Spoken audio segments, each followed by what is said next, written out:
الله تعالی انسان پیدا کړی دی د حضرت آدم علیه السلام نسل دی اولنې انسان جناب آدم علیه السلام دی خلق الانسان من صلصال كالفخار الله تعالی انسان د هغه خټې نه پیدا کړی دی چې هغه خټه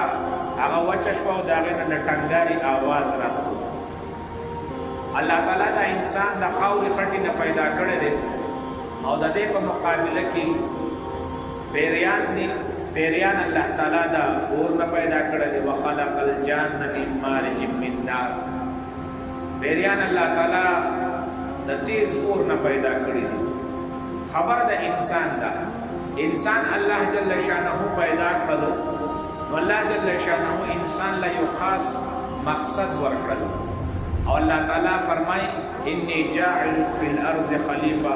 زپز مکه باندې خپل یو خلیفہ جوړوم پس مکه باندې خپل یو نائب جوړوم او دینه جناب آدم علیه السلام مراد ته زکا اولنی انسان حضرت آدم علیه السلام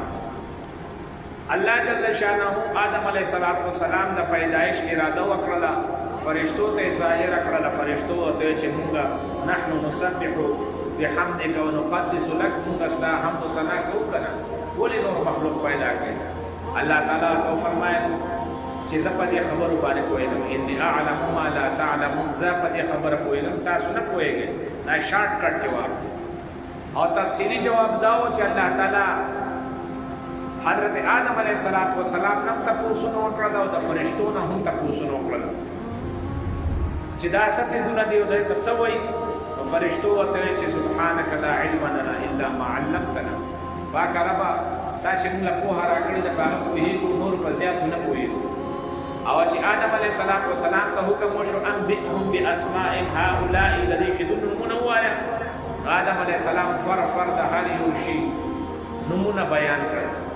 وعلم آدم الاسماء كلها الله تعالی فرمای ما آدم علیه السلام له د هر شي پوهه علم دی ورکړو د علم د وجنا د آدم علیه السلام مرتبه الله تعالی اوچته کړله فرشتو آدم علیه السلام ته سجده وکړه دا عزت او کرامت او شرف په دې ټیم کې دا د آدم علیه السلام او د انسانیت دی الله تعالی آدم علیه السلام له چې کوم مقام ورکو په مخلوقاتو کې دا مقام هیڅ چاته نه دی حاصل دینه دا معلومه شوله چې حضرت انسان دا بهترین دی مخلوقاتو کې بهترین دی دا موږ چې ورته اشرف المخلوقات وایي دا د دې آیت نه استنباط دی ولقد کرمنا بني آدم لام هم د تحقیق دی قد هم د تحقیق دی کرمنا دا صیغه ده دا داسې ده چې دې کې نا ضمیر راغلی دی دا هم د عزت او د عظمت دپاره دی او دا د ماضي صیغه ده نور د تحقیق دپاره دی الله تعالی خدا تحقیق پټه تحقیق مضبوطه خبره وکړه چې بېشکه مونږه خامخا بنیادم له یو عزت او مقام ورکړی نو دې نه دا معلومه شوله چې انسانیت له الله تعالی چې کوم مقام ورکړی دی هغه د څه وجې نه ورکړی دی او هغه د الله تعالی نایب کېدل دي علم حاصلول دي او د الله تعالی په منشا او مرضا باندې روانېدل دي بل دې کې هم الله تعالی د انسانیت د خایز ذکر کړی دی لقد خلقنا الانسان فی احسن تقویم بېشکه انسان موږ ډېر زیات حسین جمیل ښایسته پیدا کړی دی په تمام مخلوقاتو کې که موږ غور او فکر وکړو نو هر قسم مخلوق په دې ځمکه باندې شته دی ځینې د کتو قابل نه دي ځینې د کتو قابل نه دي ځینې ته سړی وګوري نو خوند ورکوي لیدل کتل لیکن دا غواړي هیڅوک نه چې د دې په شان شي الله تعالی چې کوم ښایست کم سانچه او ډھانچه چې انسان له ورکړې ده داسې هیڅوک نشته دی ځکه الله تعالی دې ته ویلي دی چې بنیادم موږ ډېر په بهترین ډانچه او سانچه کې پیدا کړی دی او داسې سانچه او ډانچه چې دا په دنیا کې بل چا نه میلاویږي د انسان کمالات که سړی وګوري نو سړی حیران شي الله تعالی انسان له ډېر بهترین صورت ورکړی دی حسن ورکړی دی هارون رشید بادشاه یو وارې د خپل ښځې سره ګپ لګولو څوارلسمه سپوږمۍ پړقېږي خدای ته وې چې څنګه چل دی ته زیاته ښایسته او که دا سپوږمۍ نو ښځې ورته چې دا ته زیاته ښایسته یې سپوږمۍ دا څه شي بادشاه ورته وویل که ته ډېره زیاته ښایسته یې نو په دې باندې څه دلیل راوړه که نه چې زه یې ومنم او که نه نو بیا تا ما ته دروغ ووایي او چې دروغ دې ووایي نو بس سهار پورې بیا تا ته ټیم دی کنې بیا به طلاقېږي طلاق معلق تعلیقي ورله ورکړو اوس بیبي زنانه هغه پریشانه شوله او علماو پوهانو پسې ګرځي د امام ابو حنیفه رحمه الله یو شاګرد و هغه ته خبره معلومه شوله هغوی ورته ویل چې ته به جواب ورکړه او بادشاه مخې ته رالی ورته وویل چې والتین والزیتون وطور سینین وهذا البلد الامین لقد خلقنا الانسان فی احسن تقویم الله تعالی څلور قسمونه خوړلي دي والتین بیا والزیتون وطور سینین وهذا البلد الامین الله تعالی څلور قسمونو نه پس دا بیان کړی دی چې دا انسان موږ بهترین پیدا کړی دی چې انسان الله تعالی بهترین پیدا کړی دی نو د دې مخې ته یو شی هم حاصل نشولو نه سپوږمۍ او نه نور او نه بل مخلوق ټول وروسته دي اول انسان دی او دا د قرآن دلیل دی بادشاه خاموشه شولو چې خبره دې بالکل ټیک وکړه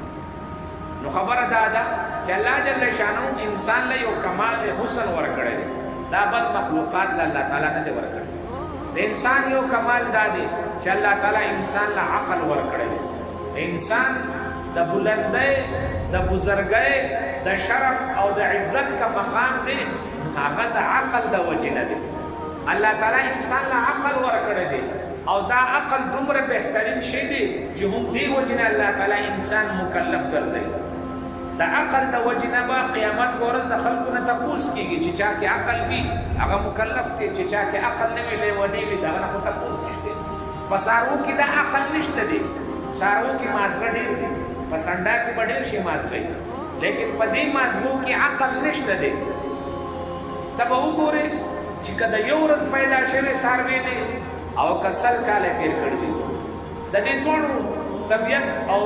لهجه او کار هغه یو شان دی یو هم د ځان د اور نه ساتي کم چې د اور نه ساتي د اور نه ساتي کم چې د اوبو کې نه پاتې کېږي هغه د اوبو نه ځان ساتي د کندې نه ځان ساتي د جوړ نه ځان ساتي چې په کم کې مرګ پروت دی دې نه ځان ساتي بس دا د دوی الله تعالی خاص فهم ورکړي نور دا نه دي چې دا خپل عقل نه ډېر کار واخلي بس د خپل ضرورت حد پوری کار اخلي که مرغۍ ده په هغې کې وړو کې مازغه دي او په مازغو کې لږ عقل دی دومره عقل دی چې دې خپل لاره پېژني چې ده به کم دی ته دم واپس به کم دی ته راځم او ده به خپل جاګه څنګه جوړو بس دا ورته معلوم زه به بچي پېژنم نه پېژنم خوراک به زما کم شي دا د دوی په جینس کې د دوی په دې نسل کې الله تعالی دا پیوست کړي دي چې اوله ورځ پیدا شي بس مورې بېغمه شي دې ته خپله لاره معلوموي دې ته خپل خوراک معلومي دې ته خپل دشمن معلومي ګنې اول ورځ باندې د اګۍ نه چې چرګوړی راوځي نو هغه پېژني چې زما مور کم ده زما خیرخوا کم دی او زما دشمن څوک دی د دشمن نه منډه وهي او خپل مور ته نږدې کېږي دا معمولي غونته کې چې د دوی د مفاداتو خبره ده د دوی د ژوند او د مرګ خبره ده الله تعالی د دوی په دې مازغو کې پیوست نور دوی د عقل نه هېڅ کار نشي اخیستی هغه چا یو کس ته وویل چې څنګه چل دی یاره یو سړی و ارټ کې نو ارټ کې ملاس و نو چا ورته چې ته خو ملاس یې وایي کار روان دی د ارټ کې دغه تاوېدو دا خر او د هغه په غاړه کې یو ټلی و نو تا ته څنګه پته لګي چې دا ودرېدو که دې ودرېدلی و چې دې ودرېږي نو ټلی بیا نه ډقېږي زه بیا راپاسم او چې دې روان نه ټلی ډقېږي نو زه خوب کوم چې کار روان دی نو هغه ورته یې که دې ودرېدو نو بیا به زه راپاسم او که دې ولاړ د قشنې سر ډقوي او ټلی ډقېږي وایي خیر دی دومره مازغه وایي په دې کې نشته دی څومره چې پتا کېږي ستا دا مازغه په دې خر کې نشته دی چې په خر کې ستا دا مازغه وي بیا به کار برابر و دې ته خو ځکه خلک خر وایي چې دې کې د سړي مازغه نشته دې به دقه لاره دي خر کې دومره د حفظ ماده ده چې چې دې یو کور ویني چې دلته ما سودا ویوړله او دوی پرې ته ورته سم وایي دی به خپل دی دا حفظ دا میموري کارډ دی د دې میموري کارډ بالکل د ریپ په شان کار کوي یو پرې روان شي بیا که بله دې ودا بدله کړه بیا به بله باندې نور په دې کې عقل څه شی نشته نو حیواناتو کې به مازغه ډېر وي لیکن عقل پکې نشته دی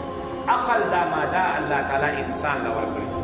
او انسان د دې لږ عقل نه ډېره فایده واخیستله لرګې ته وکتلو د لرګو نه غټ غټ محلات او فرنیچر جوړې کړلې وسپنې وکتله د وسپنې نه جادونه او ریلګاډي او ګاډي جوړې کړلې خاورې وکتله خاور او شګه راغونډه کړه سیمټ یې جوړ کړل بلډینګونه جوړ کړل انسان د خپل عقل د هنر د وجې نه ډېر ترقیاتي کارونه وکړل اوس دا ترقیاتي کارونه حیوانات نشي الله تعالی انسان لا بل شي چې بهترین ورکړی دی هغه نطق دی گویایي وینا الرحمن خلق الانسان علمه البیان الله تعالی انسان پیدا کړلو بیا ولا گویایي او بیان صفت ورکړلو دا گویایي او د بیان صفت دا د بل چا سره نشته دی دا صرف حضرت انسان سره دی نو تاسو ته پته ده چې انسان لګیای په ګڼټو خبره کولی شي او په هر انداز کې لکه زه په نثر کې روان یم زه بیان کوم یو شاعر راشي هغه به شعرونه وایي هغه په ګڼټو لګیای دا د بیان قوت او طاقت الله تعالی انسان له ورکړی دی کنه جواب خو د اوښ سره او سنډا سره د دې نظم نه هم لویه ده لیکن هغوی پې هغه خبره نشي کولی الله تعالی انسان له وړوکې ژبه ورکړې ده لیکن نطق او گویایي دا صرف د انسان صفت دی حیوانات خپل هغه اواز وباسي چې هغوی په دې اواز باندې سړی پوهېږي چې باید دوی ته څه سخت او تکلیف دی نور د دې اواز نه بل اواز ته نشي وباسلی نور اوازونه خو تا ته معلوم دي چې سپی څنګه اواز وباسي او خر څنګه اواز وباسي وغیره د ځینې خلکو له ښه اوازونه ورځي دا دغه اوازونه نور څه نشته انسان هره لهجه کې خبره کولی شي هره ژبه کې خبره کولی شي تیز او رو خبره کولی شي خوږه او ترخه کولی شي د سړي زړه ځان ته مایلولی شي سړی ځان نه خفه کولی شي سړی قارولی شي سړی جړولی شي سړی خندولی شي دا ټول صفت د بیان دا الله تعالی انسان له ورکړی افلاطون مشهور فلسفي منطقي سړی تیر شوی دی د موسی علیه السلام په زمانه کې دعا به یې کوله چې الله زما د مرګ ټیم راځي نو ما ته وښایي دې ته وښودلی شو چې ستا پلانکې ټیم د مرګ دی مفتي شفیع صاحب رحمت الله علیه په خپل مواعظو کې بیان کړي کله چې دې ته معلوم شو زما د مرګ ټیم دا دی نو دې دغه ټیم دپاره یو 18 خپل شکل کې بوتان جوړ کړل په ناسته لکه په کوسۍ چې سړی کښېني دغه شان او ټول یې داسې کښېنول په قطار باندې ګول دایره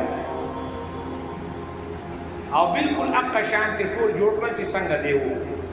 او چې کله هغه ټیم راتلو نو دی هغه شانې کېناستو 18 هغه و 19 پکې دی د افلاطون دا ذهن و چې د مرګ یو ټیم مقرر دی او دغه ټیم باندې مرګ راځي او که دا ټیم تېر شو نو مرګ بیا نه راځي قرآن هم دا وایي چې فإذا جاء څنګه دی فإذا جاء أجلهم لا يستأخرون ساعة ولا يستقدمون چا چې نیټه راشي مخکې وروسته نه کېږي د هغه دا خیال و چې نیټه خو مخکې وروسته نه کېږي خو که چا نه تېر شوي بیا هغه ته څه ویلی نه شي منطقي و که نه لږ یو قدم مخکې سوچ کوي چې کله نیټه مقرره شوله اسرائیل علیه السلام راکوز شولو چې ویې کتلو دا خو ټول یو شانتي دي اوس دی بالکل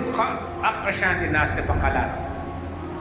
نو وایي اسرائیل علیه السلام افلاطون ډېر ښه کار دی کړی دی خو یو غلطي دی کړې ده دی پکې یکدم وایي چې کمه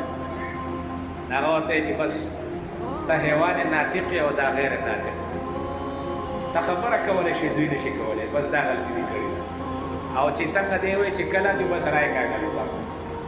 نو هسې خبره دا کومه دا حیوان ناطق او نه غیر ناطق دا ټکي دا د منطق په اصطلاح کې د انسان تعریف دی چې انسان هغه انسان دی چې هغه خبره او گویایي والا انسان وي نو زما قدرمند انسان له الله تعالی دویم صفت د نطق د گویایي ورکړی بل انسان له الله تعالی طویل القامه ورکړی دی ولاړ جسم دا ولاړ جسم په نورو مخلوقاتو کې نشته دی یا به په څلورو خپو ګرځي یا به په دوو خپو ګرځي که چېرته داسې څاروي لیکن دوی هم پوره ملاس دي باقاعده نور خو دوی ودرېدی نه شي انسان له الله تعالی طویل القامه او طویل القامه جسم دا د انسان فضیلت دی.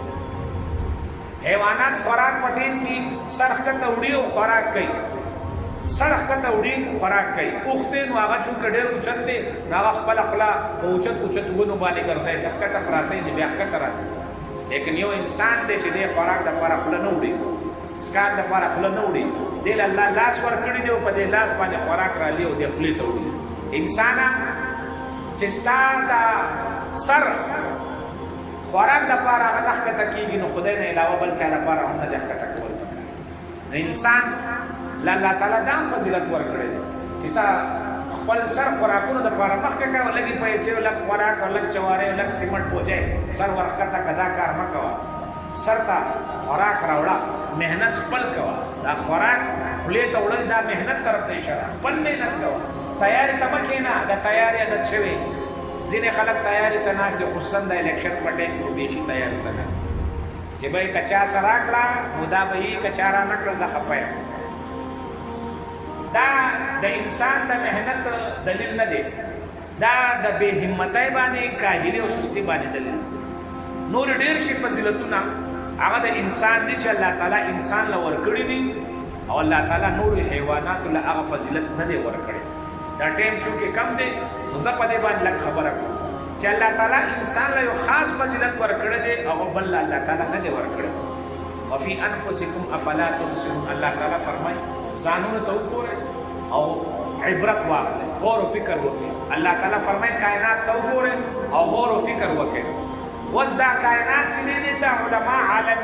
کبیر وایي او انسان ته عالم صغیر وایي چې څه په انسان کې دي هغه الله تعالی په دې کائنات کې خورا کړي دي.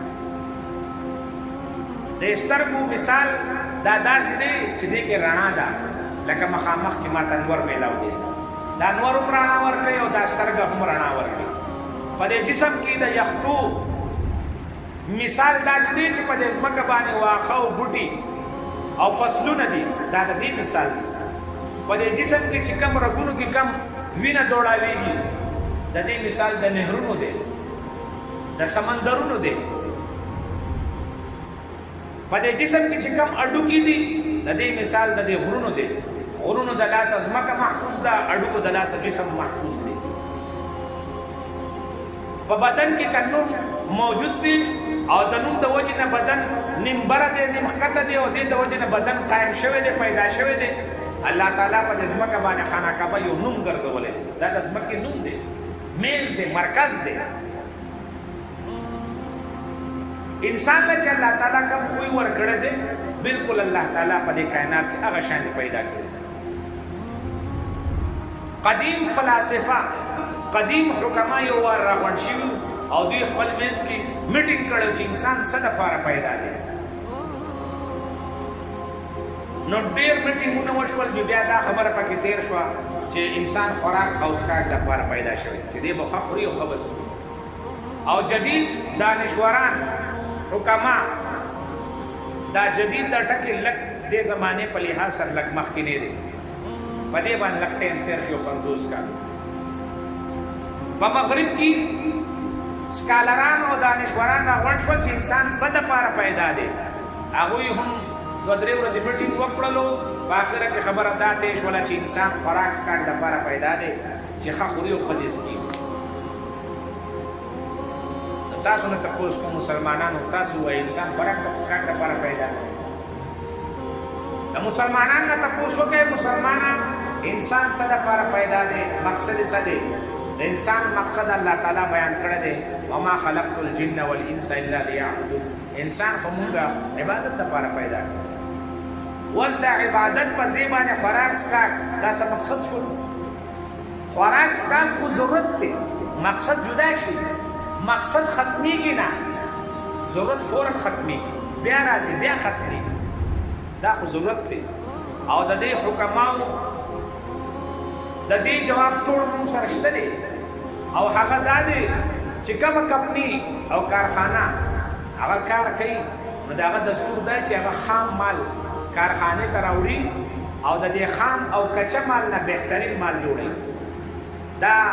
ونې منې چې دي دا خلک پرېږدي، کارخانې ته لاړ شي، نو که څښا ونه ده او که پاکه ونه ده که هر څنګه ده هغه نه ښکلې پاڼه جوړېږي دا ګلي لاړ شي ښکلې چیني تې جوړېږي دا خرابه شګه لاړ شي ښکلې سیمټ تې جوړېږي خراب شي ځي او سپیشل شي تې جوړېږي په کارخانه د کارخانې کار دا دی چې خام او بیکاره مال نه سپیشل مال انسان خو که دا خوراک دپاره پیدا شوی دی نه ښه نه ښه خوراک انسان کوي او چې هغه ښه خوراک وکړي نو بیا ترې څه جوړېږي بیا ترې هغه شی جوړېږي چې ماشوم صرف دا ویلی شي چې دا ما کړی دی نور څوک خو دا ګوته هم نه شي کولی چې دا ما کړی نو که انسان د خوراکو کارخانه ده نو دا خو بېکاره کارخانه ده لکه د خوراک کارخانه خو دا کارونه نه کوي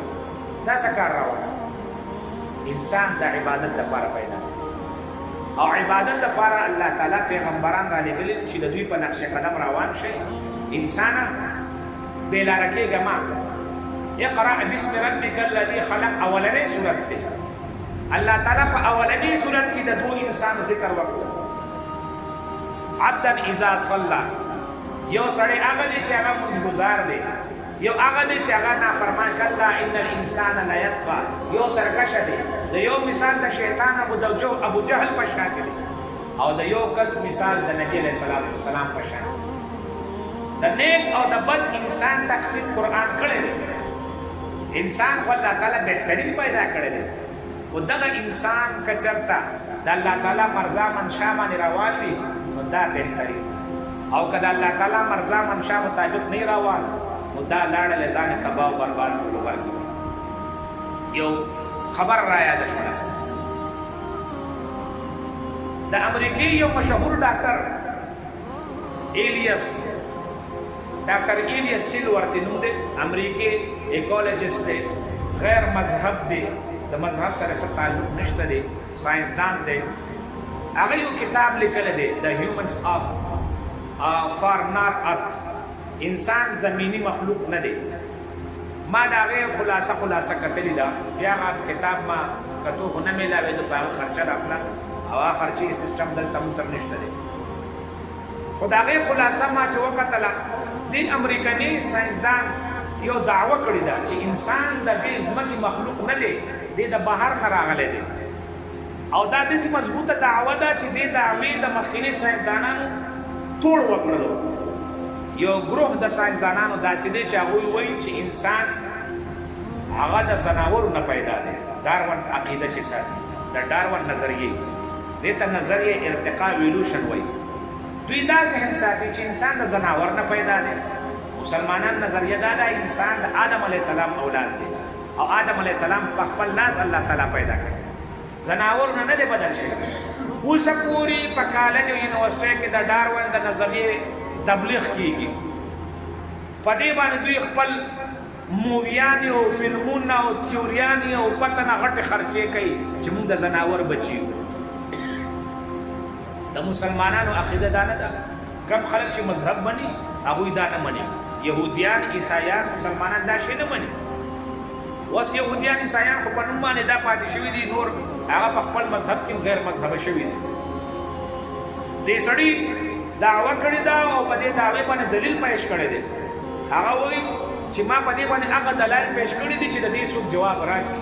او زه دا وایم چې دا انسان د دې ځمکې نه دی دی د بل ځای نه یو سیارې نه راغلی دی چې هغه سیاره باندې ډېر زیات خوشحال ژوند دی تېرولو وي آی پي نه وي آی پي ډېر بهترین ژوند یې تېرولو چې ډېر زیات خوشحاله او پاکیزه ژوند یې تېرولو خو څه جرم د وجې نه دا انسان دلته راغلی دی دې دنیا ته او داسې ښکاري چې دا دې دپاره یو جیل دی او چې چا رالیږلی هغه هم ډېر غټ عظیم هستي ده ځکه چې هغه په سیارو ستارو باندې قبضه او قدرت لرونکی دی نو خامخا هغه عظیم هستي ده اوس دا یو غیر مسلم سړی دا خبره کوي اوس دې تیوري ته سوچ وکړئ چې دې سړي دا خبره وکړه چې دا انسان راغلی دی زمونږ دا عقیده ده چې مونږ پلار نیکه جناب آدم علیه السلام کم دی نه راغلی دی د جنت نه راغلی دی جنت زمونږ اول کور هلته نه الله تعالی آدم علیه السلام دې ځمکې ته رالیږي او نبی علیه الصلاة والسلام فرمایي دا ځمکه دا موږ دپاره قیدخانه ده دنیا سجن المؤمن دنیا خو مؤمن دپاره قیدخانه ده او هغه مثال د مالټې د جیل سرور کړی چې هغه نه چارو طرف اوبه دي وای د چارو طرف اوبه دي د دنیا نه تاسو چارو طرف اوبه نه ګورئ ځمکه لږه ده اوبه ډېر دي چارو طرف دا یو قید خانه ده او چې کم سړی قبضه قدرت لرونکی کم شخصیت دی هغه د الله تعالی ذات دی چې الله تعالی کوونکی دی الله تعالی جنت ته د دنیا ته آدم علیه السلام راولي هغه په دې بیا دلیل ورکړو چې ولې دا انسان د دې مخلوق نه د دې ځمکې مخلوق نه دی لکه یو څو تاسو ته بیانوم یو پکې دا دی چې د دې ځمکې کشش ثقل ډېر زیات دی دې چې کم دی نه راغلی دی په هغه کې کشش ثقل دومره نه دی دې هلته ښه په ازادۍ طریقې سره تلې راتلی شي چکرې لګولی شي منډې وهلی شي په دې دنیا کې هغه نه کېږي ځکه چې دلته که ډېر زیات زور سړی لګوي په ملا یې دړ راځي د دې ځمکې ګریویټي دومره مضبوطه ده چې ته تقریبا 40,000 فوټ باندې بره وخېجه دې تا راکاږي په زوره باندې تا په ځمکه باندې بالکل دننه کوي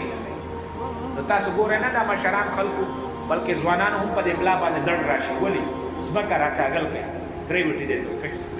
راکاږل کوي د سړي په ملا د انسان په ملا باندې دړ نشي راتلی مضبوط هډوکې خو دغه دی خو لیکن دا کشش ثقل دا د دې ځمکه نه ده ځکه دا راځي نور حیواناتو کې دا نشته بل انسان ورته ډېر ساعت نشي کېناستی که کینی رنګ بدلېږي خرابېږي امریکا کې اوس نن خبر راله 24 کسان مړه شوي د ګرمۍ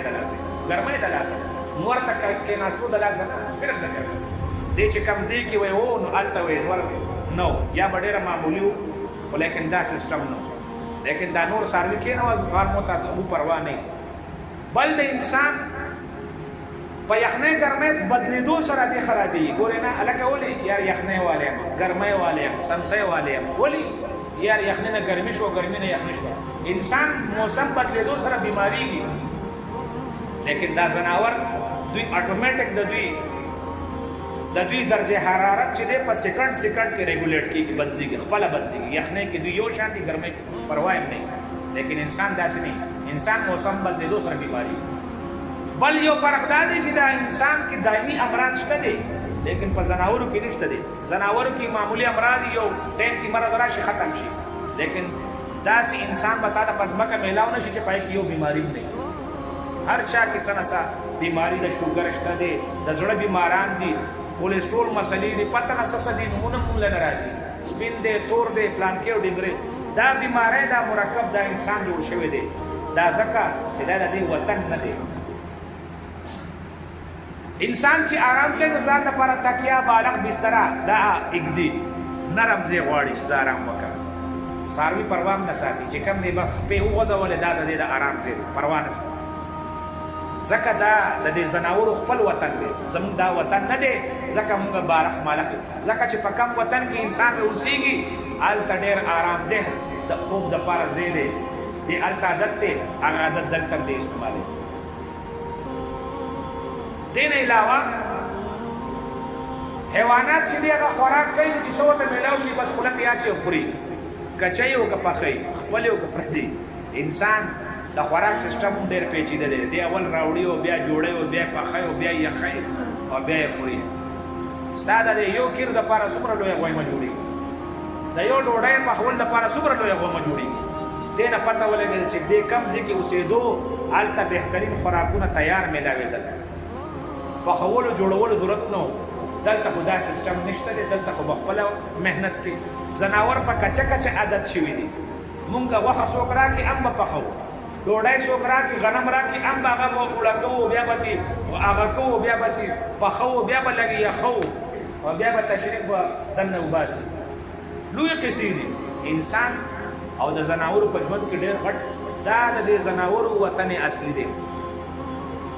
هغه دا دعوه کړې دا د ځناورو بل انسان صفایي پسند دی چې کوم دی کې کینم پسند هغه ځای پاک پکار دی ځناور هغه دی کې خوري مو هغه دی کې نچازي کوي پروا نه کتا صفا کو ټیک ته غني نه پروا نه ساتي دا خو زم فردا میخي لګ عادت شوی زم فردا میخي زم فردا عادت شوی کنه چې پاک دی ویني جوال تاسو ټارته ځکه انسان سره عادت شوی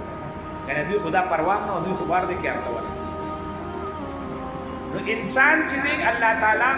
د دې ساينسدان مطابق انسان چې دی دا د دې ځمکې نه دی بل دی نه راغلی او چې بل دې نه دلته راغلی دی په څه جرم کې راغلی دی ځکه په خوشحالۍ خو راغلی دی او وایي د انسان د ترقي نه معلومیږي چې دا انسان په دې ډېره موده نه تېر شوي لکه دا داروین نظریه خلک وایي چې په دې باندې لکونو کال تېر شوي دي چې انسان راغلی دی هغه وایي چې نه